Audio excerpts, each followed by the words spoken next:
नमस्कार दोस्तों, मैं धर्मेंद्र प्रताप सिंह। आप देख रहे हैं फरीदाबाद लेटेस्ट न्यूज़। हमारे सामने एक महिला है जिनका नाम शकीला हुसैन है। बहुत परेशान है अपने परिवार वालों से और सिस्टम से परेशान है। सिस्टम का इस्तेमाल करके इनको परेशान किया जा रहा है। हम इनकी परेशानी सुनेंगे और सरकार तक इनकी परेशानी पहुंचाने का प्रयास करेंगे और देखते हैं इनकी क्या मदद हो पाती है। शकीला जी, क्या परेशानी है आपकी? मेरी परेशानी ये है कि मेरे घर में मीटर नहीं है। 2 मीटर मेरे कमर्शियल और डोमेस्टिक लगा था और वो दोनों इन्होंने बिजली विभाग से मिलकर और मेरे मीटर बिना मेरी गैर मौजूदगी में और बिना नोटिस के ये मेरे मीटर ले गए हैं। किसने निकलवा दिया? ये बाबूजी ने और उनके बेटे ने, अख्तर ने। आपके पिताजी ने? हाँ जी। और आपके भाई ने? हाँ जी। ऐसा क्यों? ऐसा इसलिए कि मैं इस घर में ना रहूं और ये घर छोड़ के चली जाऊं और ये प्रॉपर्टी उनकी हो जाए। मेरी शादी नहीं की इन लोगों ने, मैं अनमैरिड हूँ, मैं इस घर में रहती हूँ और मेरा अधिकार है इस घर में रहने का। मीटर आपने खुद लगवाया था? हाँ जी, मेरे नाम से, शकीला हुसैन के नाम से मीटर लगे 2020 में। अच्छा। और आज तक मैं बिल 2021 जुलाई तक मैं बिल पे कर रही हूँ, तब कि 13 अप्रैल को मेरे मीटर दोनों के दोनों उतरवा दिए। शकीला जी, आपके पिताजी मीटर क्यों उखड़वाएंगे, बताइए। देखिए, बहुत गर्मी है। उन्होंने ये सब प्लान ना सोच समझ के किया है, प्लानिंग से किया है। अच्छा। बिजली वालों से मिलके, ताकि अभी गर्मी काफ़ी है, 45 डिग्री से प्लस जा रही है और ये बीमार हो जाए और मरेगी। ये बीमार हो गई तो मर जाएगी, कोई देखने वाला है नहीं है। अच्छा। ताकि ये प्रॉपर्टी हमारी हो जाए और इसलिए उन्होंने ये प्लान बना के किया है जी। 3 महीने तो हो गए मुझे गर्मी का, इतनी मतलब 45 डिग्री से प्लस चल रहा है और काफी। तो गर्मी में आप सोते हो, पंखा वगैरह नहीं चलता? कुछ भी नहीं है, लाइट ही नहीं है तो पंखा कहाँ से होगा। अच्छा। और ताकि मैं उनसे कोई मतलब कानूनी कार्रवाई भी नहीं कर पाऊंगी, मर जाऊंगी तो फिर कौन करेगा। 13 अप्रैल 2021 को दोनों मीटर उखड़वा दिए। हाँ जी, और आज तक भी बिल दे रही हूँ मैं। डोमेस्टिक और कमर्शियल दोनों उखड़वा दिए। हाँ जी। बिल अभी तक आ रहा है? बिल अभी तक आ रहा है मेरे मीटर से। और आपने पूछा नहीं बिजली विभाग वालों से, भैया आपने मेरा मीटर क्यों उखाड़ लिया जब मैंने आपको बिल पेमेंट किया है? पूछा नहीं आपने? मैंने पूछा था, मैंने लिखित रूप में एप्लीकेशन भी दी है। 13 अप्रैल को मैंने एप्लीकेशन दी है उन लोगों को, एसडी ऑफिस में और जेई ऑफिस में, एक्शन ऑफिस में भी दी है, सीएम विंडो पे भी डाली है और ऑनलाइन कंप्लेन भी की है मैंने।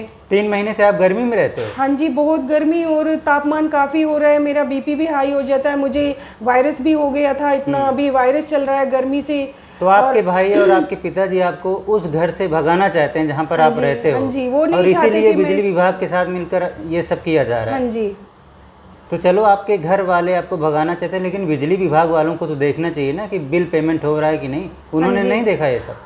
वो लोग देखते तो ऐसा काम थोड़ी नहीं करते। उन्होंने तो पैसे खा के मतलब ये सब गैर कानूनी काम किया है। मैं चाहती हूँ कि उन पे भी एक्शन लिया जाए कि किसी के साथ में ना करें। और मैं चाहती हूँ कि मेरी कानूनी कार्रवाई की जाए और सरकार तक मेरी आवाज़ जाए और मुझे मेरे मीटर और लाइट मेरी वापस आए और मेरे को भी फैसिलिटी मिले और मैं इस घर में रहूँ आराम से। बच्चों को ट्यूशन देती हूँ तो मेरे बच्चे ट्यूशन पढ़े और उनकी पढ़ाई भी मारी जा रही है काफ़ी। नहीं, आप कह रहे हो आपके भाई और आपके पिताजी आपको उस घर से निकालना चाहते हैं। आपकी शादी नहीं हुई क्या? नहीं। क्यों नहीं हुई शादी? शादी तो मेरे बाबूजी का फर्ज था मेरी शादी करने का। उन्होंने जब पहले मैंने फैमिली सपोर्ट किया तो मैं जॉब करके फैमिली सपोर्ट कर रही थी। उस समय मेरा भाई छोटा था, बहनें भी छोटी थी। फिर उनकी शादियां की। जब मेरा टाइम आया तो मेरे बाबूजी ने बोला तुम्हें शादी की ज़रूरत क्या है। तब मैंने बोला बाबूजी आप इस तरह की लैंग्वेज एक बेटी के साथ में शर्म आनी चाहिए। एक आर्मी ऑफिसर हो आप, अपनी बेटी को तो। आर्मी में थे आपके पिता? हाँ जी। रिटायर हो गए? हाँ जी, रिटायरमेंट 92 में उनका रिटायरमेंट हुआ। एक्स आर्मी से वो। तो शादी आपकी नहीं की गई? हाँ जी। अब आप वहीं रहना चाहते हो? वहीं रहते हो? हाँ, मैं उसी घर में रहना चाहती हूँ। आपको क्या कोई कमरा दिया है क्या उन्होंने? हाँ, एक 10 बाई 10 का मेरे शॉप है नीचे, उसके ऊपर एक रूम है और रोड से उन्होंने सीढ़ी निकाल के दिया। उस सीढ़ी के ऊपर 11,000 बोर्ड लाइन है। कई बार मेरे को करंट भी लगा है और काफ़ी प्रॉब्लम में मैं रहती हूँ। 11,000 बोर्ड लाइन तो बहुत ही मतलब हाई फाई होती है। एक कमरा दे दिया गया और एक दुकान दे दी गई। आप वहीं पर रहते हो? हाँ जी। तो उसमें ऐसा कहा जाता है कि कोई चोरी का केस आप पे है? ये क्या मामला है? चोरी का केस अगर उस प्रॉपर्टी पे है तो वो प्रॉपर्टी तो बाबूजी के नाम है, रजिस्ट्री मुझे तो एक वसीयत करके दी है, उस वसीयत के तहत पे मैंने मीटर लगवाया और मीटर लगे तो मेरे बिल पूरे चोरी का क्या केस है थोड़ा सा बताइए। चोरी का ये केस है कि उन्होंने एक जिस समय वो मुझे लाइट दे रहे थे, अपने मीटर से लाइट दे रहे थे 2015 में। अच्छा।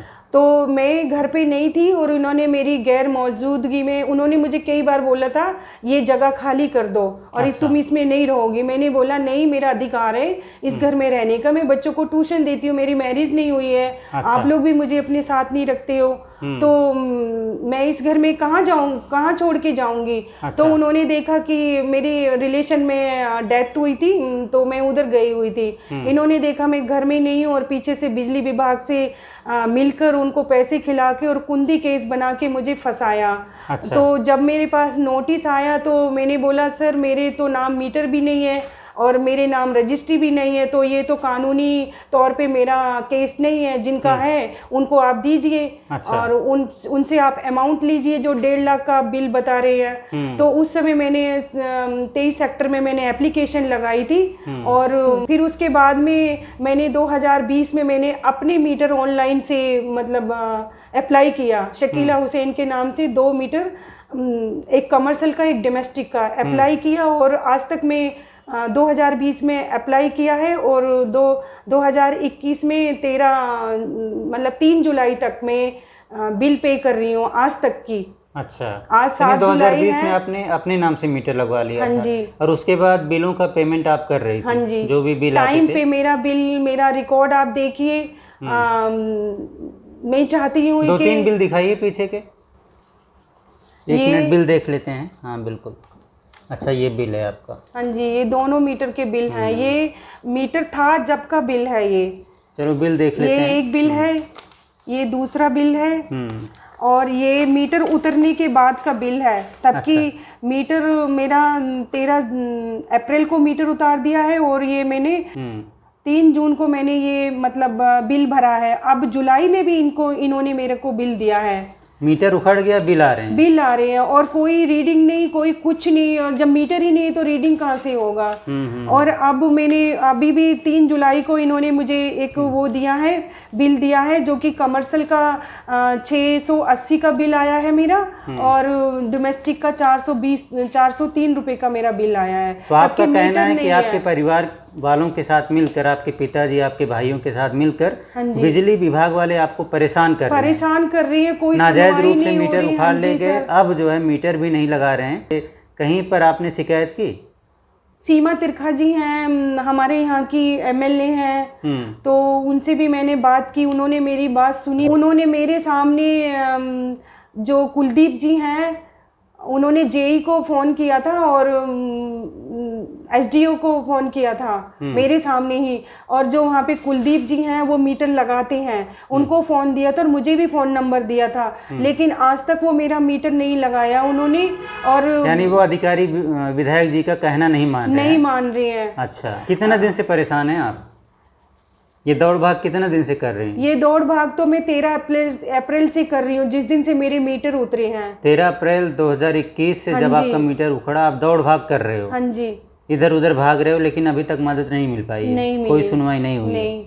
अच्छा, तो सरकार से क्या मांग है आपकी? मेरी सरकार से यही मांग है कि कानूनी कार्रवाई की जाए और जो बिजली विभाग और जो मेरे बाबूजी और मेरा भाई है इन्होंने जो गैर कानूनी काम किया है इनको सज़ा दी जाए और मेरे मीटर लगाए जाएं और मुझे सुविधा दी जाए ताकि मैं अपने घर में आराम से रह के मैं बच्चों को शिक्षा दे सकूं और मैं बच्चों को पढ़ाती हूं और मैं उनको पढ़ाऊं। अच्छा, आप पढ़ाते हो, ट्यूशन देते हो? हाँ जी। आप कितना पढ़े हो मैडम? मेरा ग्रेजुएशन है, बीकॉम है मेरा। अच्छा, जॉब भी करती थी आप? हाँ जी। क्या जॉब करती थी? पहले तो मैं फैशन डिज़ाइनर में जॉब करती थी, बेंगलोर से मैंने डिज़ाइनर किया। उसके बाद में मैं अभी फैशन एज में ही जॉब कर रही थी। अच्छा। और मैंने उनसे बात की ना, बाबूजी आपने इस तरह मेरी गैर मौजूदगी में आपने मेरे मीटर उतरवाए हैं, तो बोलने लगे अभी तुम्हें जेल में भेजेंगे, तुम्हें गोली से मार देंगे। मतलब इस तरह की धमकी दी है उन्होंने। ये पूर्व सैनिक हैं फिर भी ऐसी धमकी दी? हाँ जी, आर्मी से रिटायरमेंट है, उनके पास में बंदूक है, वो आर्मी से ही मिली है उनको। और मुझे मालूम है उनके पास 2 बंदूकें हैं और बार बार वो मुझे धमकी देते हैं कि अच्छा, गोली ज़्यादा मार देंगे। बोलोगी या ज़्यादा बड़ी आई, तुम जज बन गई हो, बच्चों को पढ़ाती हो, तुम्हें गोली से मार देंगे। मैं उनको काफ़ी बोलती हूँ कि आर्मी ऑफिसर होकर इस तरह की छोटी सोच, और मैं चाहती हूँ कि अच्छे आर्मी वाले तो अपने बच्चों को आर्मी में ही, कोई पायलट बनाता है, कोई सैनिक बनाता है, कोई डॉक्टर बनाता है, ऐसी सोच उनकी नहीं है। लेकिन उसके बावजूद भी हम लोग चाहते हैं कि एक आर्मी वाले बाबूजी हैं, उनकी रिस्पेक्ट करती हूँ मैं और करती हुई आई हूँ। मैं चाहती ये हूँ कि मतलब इस तरह कोई अपनी बेटी के साथ अत्याचार ना करे। अच्छा, चलो ठीक है, देखते हैं। आपने शिकायत कई जगह लगाई है, हाँ जी। अब देखते हैं बिजली का मीटर लगता है या आपको गर्मी में ही परेशान किया जाता है। आने वाले वक्त में पता चलेगा। फरीदाबाद लेटेस्ट न्यूज़ से धर्मेंद्र प्रताप सिंह, नमस्कार।